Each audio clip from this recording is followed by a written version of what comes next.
আমারে বানাইছে খোদা কোন মাটি দিয়া, তোরে বানাইছে খুদা কোন মাটি দিয়া।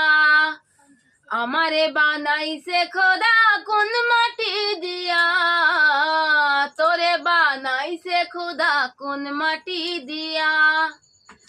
একে মাটির তৈরি দুজন, যদি বলি মন মহাজন, তবে কেন সাদা কালো রং?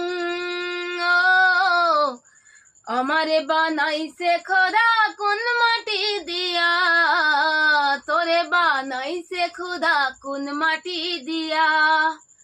আমারে বানাইছে খোদা কোন মাটি দিয়া, তোরে বানাইছে খুদা কোন মাটি দিয়া। একই মাটির তৈরি দুজন, যদি বলে মন মহাজন, তবে কেন সাদা কালো রং?